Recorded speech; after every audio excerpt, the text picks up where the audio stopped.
Hey, this is the Nature Boy Ric Flair, and believe it or not, whether you like it or don't like it, learn to love it, because you have to listen to Wrestling is Real.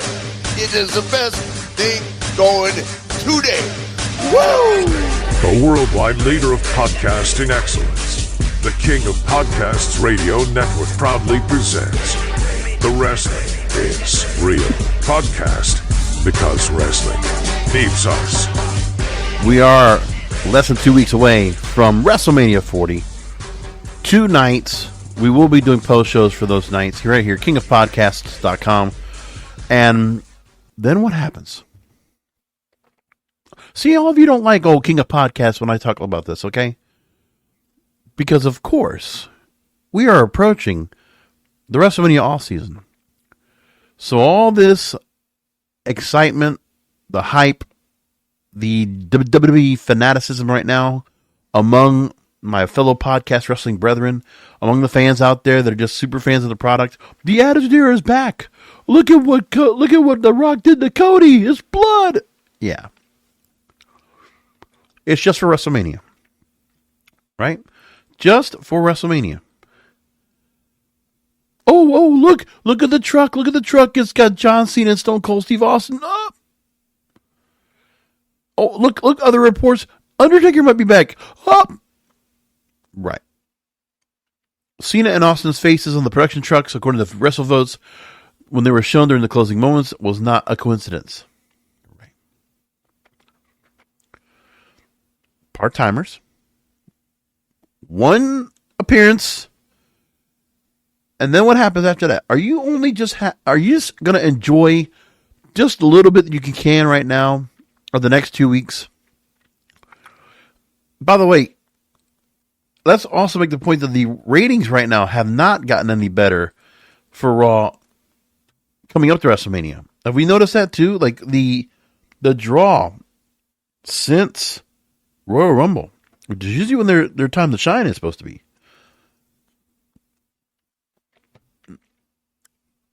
Can't pull 1.8, 1.9 million viewers. No, they've dropped down much more considerably.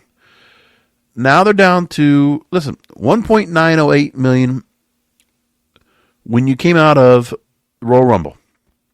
1.89 February 5th. Remember, everything that was going on that people were going to care about was over on SmackDown. Keep that in mind. Now, the ratings would drop. Right? 1.74 the February 12th to 17th. February 12th, excuse me. On the 19th of February, 1.87. And that was after Elimination Chamber. And then you move along to, 1.736 for February 26th. And in March, 1.648, 1.751, 1.686, and I think it was 1.771 on Monday night. That's it. Your NXT numbers, also, let's just go back as far back as January 1st, when they were always pushing out, New Year's Evil and the push of all those mainstream, the main roster stars coming on up to that into the NXT Performance Center, right? And those numbers have dwindled down. Ilya Dragunov as your NXT champion, Carmelo Hayes, Trick Williams as your one of the major feuds you have, Bron Breaker and, Baron Corbin out there and Roxanne Perez turning heel. What has that done for you? 588 or 569,000. Like the ratings have gone lower than before.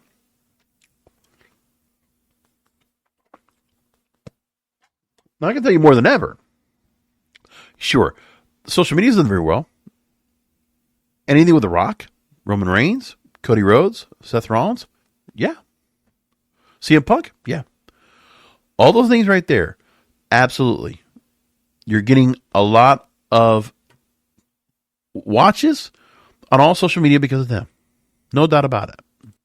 For WWE, yeah, some major players you've had around for a long time, your top of the top stars, and incredible storylines, those are the ones that are getting all the flavor right now. They're getting the most attention. It does not trickle down to the rest of the roster. Okay? Everybody can go ahead and praise what the Raw ratings were, or what Raw was this past Monday night, which usually, 2 weeks before we get to the main point of WrestleMania, we usually get this happening, right? We usually get the full rundown of how the ratings go down. Okay, it does happen. 1.729. And they want to make a point that, Raw had stiff competition because they had the NCAA women's basketball match with Iowa and West Virginia that got 5 million viewers. You're really going to use that as the excuse? Women's Final Four? The women's NCAA tournament? Really? Oh, is that, Caitlin Clark's team, right? That's why. Okay. Maybe. I guess maybe.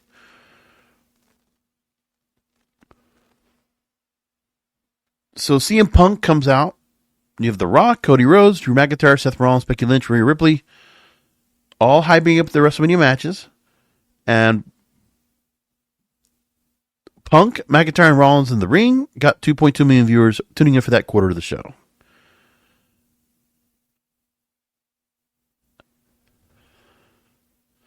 The Rock and Cody Rhodes' initial face-off in the ring, and Becky Lynch and Rhea Ripley's segment did well. 1.74 million viewers in their quarters. And The Rock brutalizing Cody Rhodes, 1.67 million. Nobody expected it to happen. But there you go. Not a lot of people catching the show live. I mean, you can basically time, like I did on Monday night. Okay, I caught about 5 minutes after 8 o'clock, catching a start where, started with Cody, and then The Rock making a quick mention of something to Cody Rhodes. We didn't know what it was, but we found out, there was something more to it later. And then you pad in with some good matches, right? Jenny McDonough and Ricochet. So, good match. Does it mean anything? Do we really worry about JD McDonough and his role into being in the Judgment Day? Then CM Punk comes back out. Of course, they're going to have a good promo with each other. A very good line with Drew McIntyre saying, you're so straight edge, but, you're always in rehab. That was a very good line. And, CM Punk, Drew McIntyre is something we can look forward to coming back out. When we get after WrestleMania, we can look forward to that. But then what else do we have? AJ Styles, LA Knight? Yeah. Cody and maybe Seth? The turn going on him? That's what you got left. I mean, are Jimmy and Jay going to keep facing each other after this in the Bloodline? Is that going to be something that goes on afterwards? Like, how much do you have left after that? Logan Paul, does he drop the U.S. title in that 3-way and, he drops off until another pay-per-view? Like, think about that. You're going to see a drop-off in interest. And we're going to see that kind of quickly go away. That lull that we usually expect to going to have some kind of momentum going into SummerSlam that continues into SummerSlam. What is there? There are no new stars. There's not a draft they're going to be doing. What's going to shake things up? What's going to be different than what they have right now? Because what's been carrying all these shows is the Bloodline, Cody Rhodes, and Seth Rollins. That's it. The fact that CM Punk is back out here now, dealing with the whole deal with Drew McIntyre and Seth Rollins, is because he needed him to help build that match up. We've already seen Cody and Drew a bunch of times. So you got to bring CM Punk back in, put him on commentary to give him something to do. You have to do something. You have no choice. So build the heat for CM Punk and Drew McIntyre somewhere down the line. And, get that as something that you can think about and look forward to after WrestleMania. Because what else do you have? And like I say, it's WrestleMania off-season withdrawal. We will have that bubble burst soon enough. And I'm not trying to go ahead and rain on anybody's parade. I'm just warning you. I'm warning you that's going to happen soon. And the question is, what else is there going to be going on? I mean, that you're going to be interested in that's going to, number one, keep the audience interest up at a certain peak that they already have right now. Because The Rock staying around? I don't know. Like, what do you do to have The Rock stay around? I mean, he's not going to be out there regularly again. I don't see him as more than a featured attraction that's here part-time just for WrestleMania. And then he's got the UFL coming up. He's not going to have time for this. The UFL's launching. He's got to be in operations mode for that. And that's at the end of the month.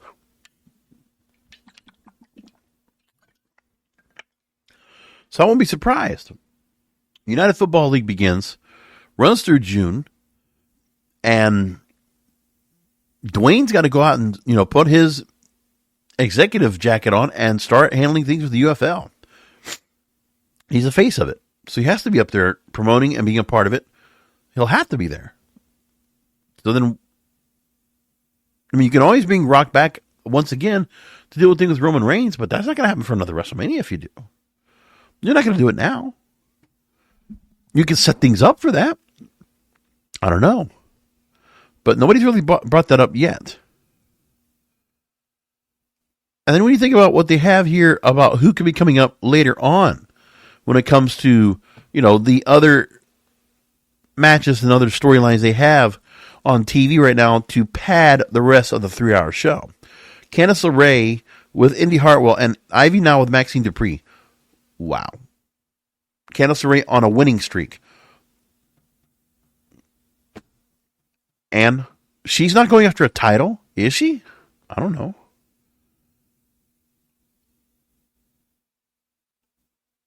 And then you have New Day and DIY, and now they're kind of like at each other. Like New Day, it's like, they're running out of who to go ahead and face and go up against. They've had to deal with Imperium earlier this year. It's like they're just kind of here. They're just clocking in. But they haven't gone after any titles or anything like that in a long time. They're just sitting back there, just settled in. Stagnant.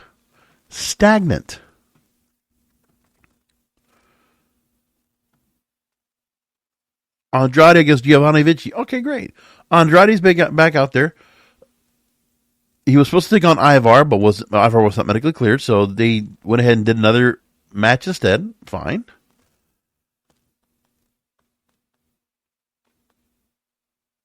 Then you had to set up with Becky Lynch with Rhea Ripley, and Rhea Ripley decides to drop Becky Lynch's daughter's name and add a little more heat to it.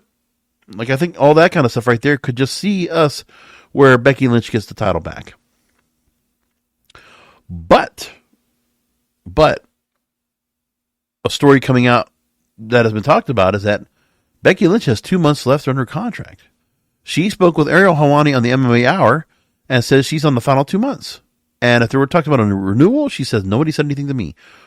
Could that be just something where it's just like, all right, well, nobody's going to say anything?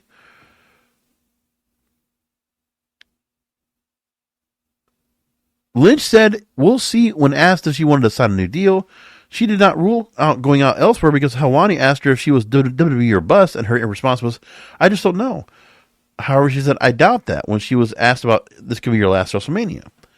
She says she's confident about my ability and my worth, and she wasn't nervous about being just 2 months left without a new deal in place. Interesting. But what would that look like if we don't have Becky Lynch back anymore? I mean, does she want, I don't think that's going to be, it would be kind of odd if they just decided not to go and re-sign her. But could they very well do that? That'd be shocking if they decided to go ahead and let the contract lapse. But she commands a lot. I mean, that's the thing is that she is one of the highest paid women right now on the roster. I mean, at least she's out there working. Charlotte gets hurt quite a bit these days, and she's one of the highest paid as well, but we don't see her as much. Now, Charlotte probably comes back after WrestleMania, I'm guessing. What else do you do with her then? I mean, and then on top of that, you ask yourself, what about the younger stars they have? Are we going to see any younger stars build themselves up to something a little bit higher? Is Tiffany Stratton going to get like a little more higher up on the card? Will she be going after some titles at some point? Bianca Belair doesn't have a match yet. Does she get heated up to do something else more? I mean, do Bailey and Damage Control still have their issues with each other, and that kind of builds up? Like, what do we have in store for us after WrestleMania? Because you do have quite a few matches in WrestleMania that some are starting up, and some that could just be finished up and wrapped up. But we need to figure out what they're going to do to keep people's interest. I don't see it. But there are people out there that really want to make themselves feel warm and fuzzy inside that, oh, this is the best stuff since the Attitude Era. I'm not here to go ahead and brag about the Attitude Era. I don't do that. I am not that major of a fan. For me, I don't think I've lost any interest in the other products. I'll admit, it's been a little bit tougher to go and watch NWA because they don't put it on YouTube anymore. And if they did, I don't know if I keep watching it there. Or I have the CW app. I downloaded it. I still don't watch it yet. MLW, I'll catch their matches, but they made a lot of changes in their roster as well. And like the pay-per-view structure of the monthly pay-per-views, it's been a little bit tough. They made some changes. TNA, I'll keep it with clips.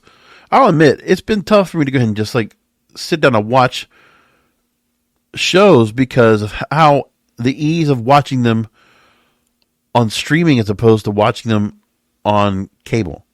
Like, here's the thing. I don't watch much on TV anymore. Like, give me the shows I can watch that I can watch live, and give me the shows that I can actually also watch streaming very easily.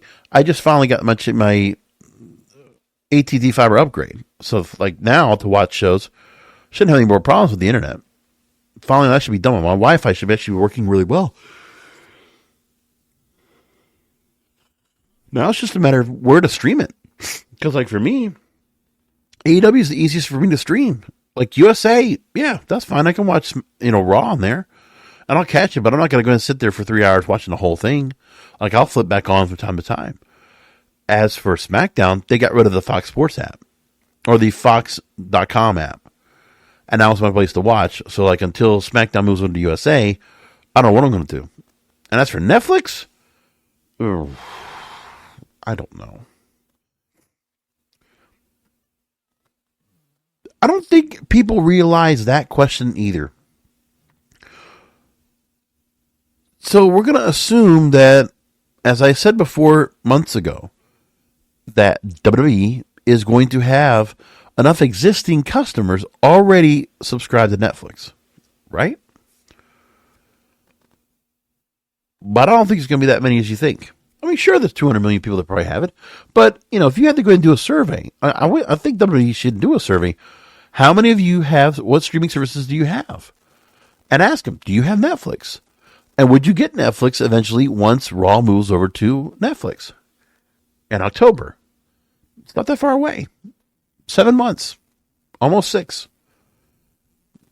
And when all those changes get made, are you telling me that while Raw was on cable, and it was just baked into the cake of the price we're paying for cable, that now people are going to be paying up to $23 a month to watch all the other shows and watch WWE? The question is, once you go to Netflix, if you have it, are you just going to get swayed to watch something else besides wrestling? Because you don't go to Netflix to watch wrestling. The marketing campaign you have to do for that has got to be really significant. Could it be a 2-hour show? Sure. Listen, and I'm not going to go ahead and act like I'm sanctimonious here. It's pretty obvious. If I'm going to be able to watch Raw and I don't want to pay for Netflix, we all know. Those of you in wrestling world, there are places to go find it, okay? Let's quit, acting like we're all, honorable wrestling fans over here. Listen, if I need to go ahead and find something to watch and I don't want to pay for it, I could do that. That's, there's just, it's all out there. It's rampant. It's pretty easy. For me, okay, to have Peacock and I spend $5 a month to watch the pay-per-views, yeah, that's a great deal. But now you're going to be paying more to watch Raw than you're going to be watching everything else. So what are you going to do to stack up Raw? What are you going to do to get people to go and draw the attention? Okay, I'm going to go buy that. Is anybody really thinking about that yet? Is anybody even talking about that? No, of course not. No, we're not thinking about the ahead of time. No, of course not. But I will always think about this. I will always think about the fact of, okay, this company, they want to keep the direction they're going. Where's the direction they have right now to build up an audience? Like, this investment they're going to get right now, all the money that they're getting, like, where's the storyline? Where's the appeal? Where is the impact of what WWE can be doing right now with their stars, with their storylines, with developing some characters? They have to compete with characters that are being, multidimensional and built out on Netflix with new content regularly on there. There's so much content up there, it's sickening. It's overloaded. And wrestling, live wrestling, you think you're going to get that draw? Listen, it's going to be up there when people can find it, but sure. But really, do you think you're going to get that? Netflix is a hard sell to that. If you would have told me that, I'm going to watch Raw and SmackDown on Peacock, yeah, easy. Listen, AEW right now, TBS TNT app, easy. Easy. It's not even a question. The fact that, AEW now, they're going to put their pay-per-views on Triller TV and YouTube, awesome.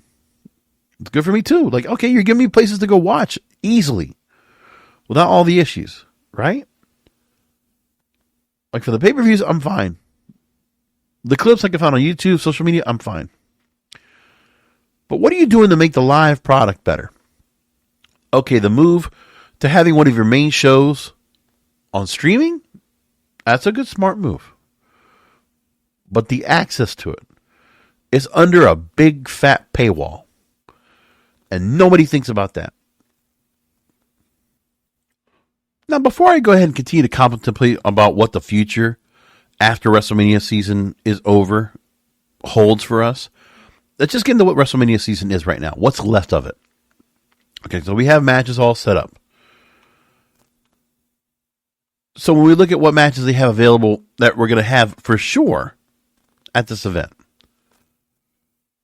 I have no doubt in my mind that in the IC title match, Gunther beats Sami Zayn. You want to go ahead and say Sami Zayn's going to win? You want to go and believe that? No. Listen, I have friends of mine that kind of feel the same way. They're going to just feel, there's a good chance. No. In the longer run, Gunther just has this long reign as champion. Like, they should find somebody else booked really strong to take that belt off of him. They don't have anyone. And you just can't just drop in Sami Zayn as you want, just as run of the mill, just because he should. Like, it's good for him to be in this spot because he does deserve to be in this spot. I mean, he is upper mid card. And, if you want to keep making him feel important, you should be doing something with him. I can see Randy Orton being the U.S. title holder. He'll be the one that beats Logan Paul. I don't know if Kevin Owens is going to be able to take him on and do anything with that. I just think something will happen there. But I think Logan Paul drops the belt, and Logan Paul fades out of existence because he's got other things going on. I don't know if he stays around consistently on TV. Even though under the contract, he only has probably so many dates he has to do anyway. And then what are the other matches we have? Okay, so the Undisputed Tag Team Championship 6-pack ladder match. Judgment Day DIY, New Day Awesome Truth so far. 2 more teams still need yet to be added. I don't think anyone really cares. Listen, the Judgment Day have the belts, and that's it. That's all there is to it. Still nothing with Damian Priest using the Money to Bank briefcase. That's one thing we look forward to. Is he going to use it? Is he going to finally use that? And it would be important to see who, and by the way, you could see that Seth Rollins, Drew McIntyre World Heavyweight title, and Damian Priest can go ahead and cash in. I can see that happening. And then Drew can go ahead and move on to CM Punk. Seth can move on to Cody Rhodes. Yeah, that sounds good to me. You like that idea? You let me know. Otherwise, what else? Jimmy and Jay, yeah, I guess you can keep that up, but it was just like they kind of spurred that at the last minute. How come they went inside and did that all together? I don't know. Didn't make much sense to me, but they decided to go and do that route. Okay. LA and AJ Styles. Okay. I mean, they need something to do. That's what I feel like. There's no heat in some of these matches. Rhea Ripley, Becky Lynch, you definitely put some heat on Monday night for that match. Cody and The Rock. Now, some people have talked about that part. Yeah, that Cody and The Rock have been more the focus than Roman Reigns is. But we kind of expect that Roman Reigns is going to be, he's being shadowed right now because of his older cousin. And why shouldn't that be? I mean, because Roman Reigns has not been the focus right now. But I'm sure the animosity will begin at the tag team match with Cody and Seth taking on Roman and The Rock. But I think that the animosity will happen. We'll get a Bloodline Rules match. Cody will overcome because of a mistake by The Rock. I think The Rock will intervene and a mistake will be made. And The Rock will screw up Roman's chance to keep that belt. And Cody will win. I do believe Cody will win. They're going to do it this time around. And that'll be good for them. And then just like, keep Cody hot. Like, give him some good matchups of what he's going to have. Because once he gets Roman Reigns and he beats him, you have Cody right now crowned as the main guy. And anybody else you attach him with has to be at that same level.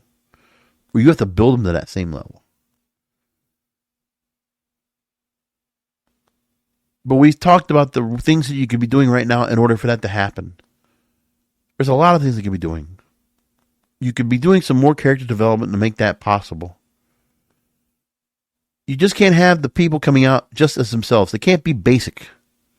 They can't be generic. They got to have something to them. Like a persona that is not them. It might be a little bit etched in them, but the truth is larger than life. Over the top. Where is that?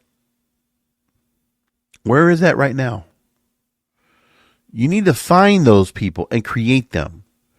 Triple H needs to understand it. Whoever his team is right now, they have to understand this part.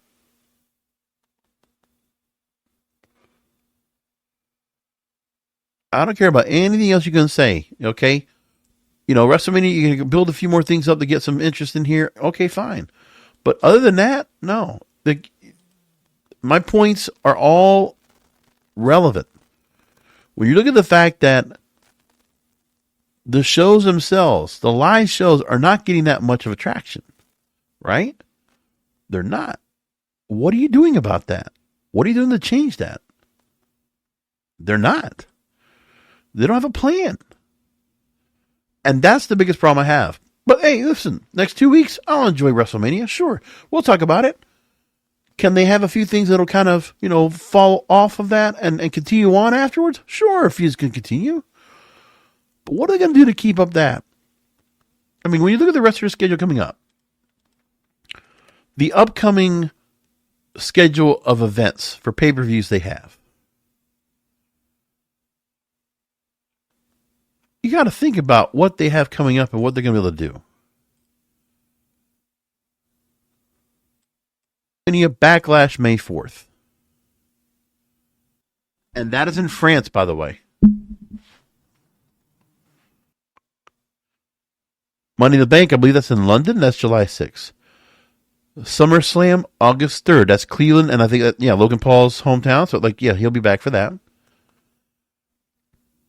Bash in Berlin, August 2024. And then what do you have after that? At the moment, that's what we have so far. A lot of big events. They still haven't talked about what will be soon to be announced for the Germany show we still got to deal with. Well, that's Bash in Berlin. You also have to deal with, another big show for Survivor Series. Another Saudi Arabia show. There's a lot of big events they have to go and fill some stadiums for. If they don't have Roman, they don't have The Rock. You're only going to live off of Cody? I mean, that's... The other thing, too, is that there's some consideration about the fact of how many matches they have that are of the women's side that really are significant, that we see on this card, that, people should actually be paying attention to. We talked about Becky Lynch before not having a contract. Drew McIntyre supposedly still hasn't locked in a new deal either. We don't know about him and where he comes back after this. We haven't heard about that either.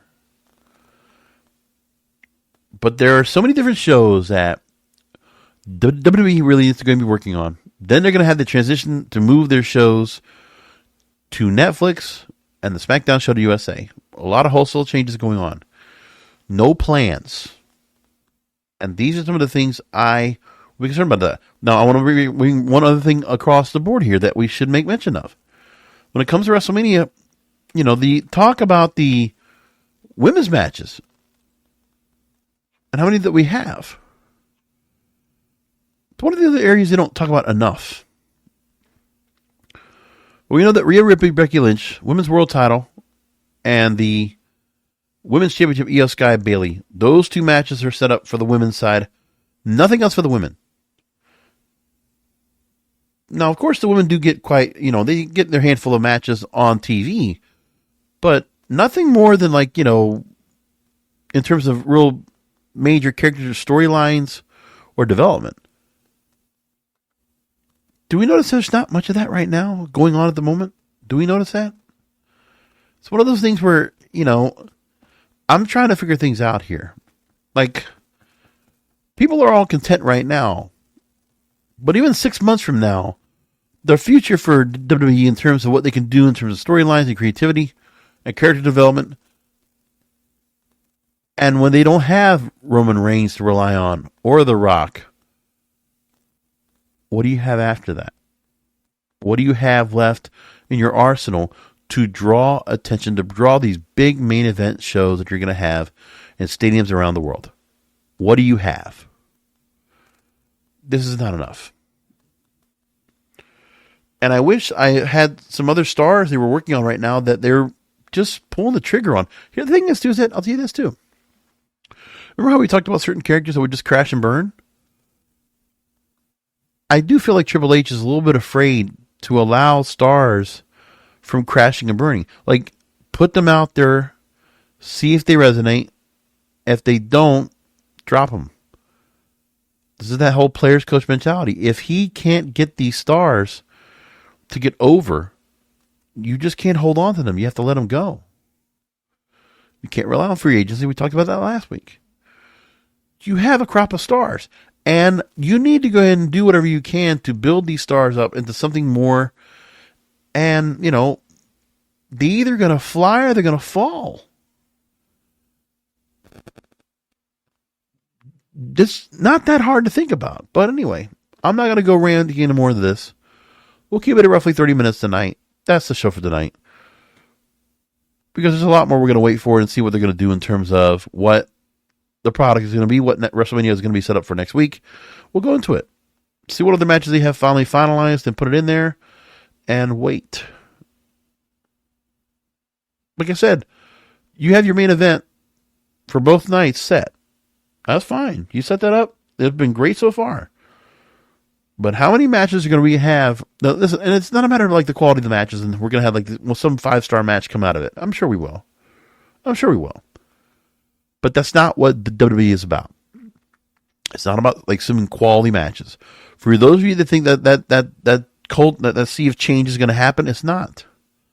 Triple H is going to try to do that so much, and same thing with Shawn Michaels or in NXT. It's not going to happen. For as long as you need to really realize that WWE is a certain way, a certain style, you're not going to just deviate from that style because that's not what the audience is accustomed to. So don't go out of your lane. It's not a bad lane to be in because you're the ones that are able to go ahead and build bigger than life stars, bigger than any other wrestling company in the world. Start doing that. For goodness sake, start doing that. It's very important that they start figuring that out and building upon that more than anything else. All right, anyway, kingofpodcasts.com. Social media is all right there. All past episodes. Come back to another Wrestling Guru podcast because wrestling needs us.